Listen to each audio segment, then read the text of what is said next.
চট্টগ্রামের ফটিয়ে পৃথক দুই সড়ক দুর্ঘটনায় বিজিসি ট্রাস্ট মেডিকেল কলেজের দুই শিক্ষার্থী সহ ৮ জন আহতই।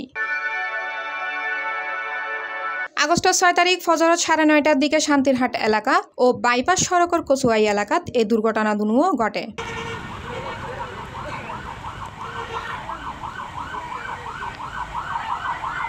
আহত ললদি মমতাজ, শাহ আলম, আলী আহমেদ, রাজীব দে, মহিউদ্দিন ও অমিত দে। আহত বাকি দুজনের নাম পরিচয় এখনো জানা নেওয়া যায়। ফটিয়তুন সারিজন্যে মমতাজ পরিবহনের উগ্র মিনিবাস ফজর ৯:৩০টার দিকে চট্টগ্রাম কক্সবাজার মহাসড়ক শান্তিরহাট এলাকাত নিয়ন্ত্রণ হারায় সড়কের ফাঁসে উল্টি গেলি ৬ জন যাত্রী আহত হয়।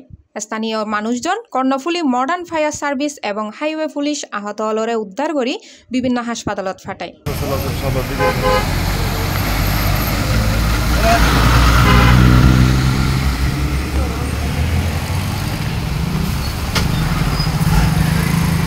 অন্যমিকে ফটিয়া বাইপাস সড়কের কচুয়াই মহাজনপাড়া এলাকাত ফজরত ফনে 10টার দিকে চট্টগ্রাম মুখী হানিফ পরিবহনের ফোয়ারে বিজিসি ট্রাস্ট মেডিকেল কলেজ শিক্ষার্থী বহনকারী বাসর মুখোমুখি সংঘর্ষে 2 জন শিক্ষার্থী আহত হয়। ইতারার নাম তাৎক্ষণিকভাবে জানা নেওয়া যায়। আহত শিক্ষার্থী হল বর্তমানে নিজ কলেজ হাসপাতালতি চিকিৎসাধীন।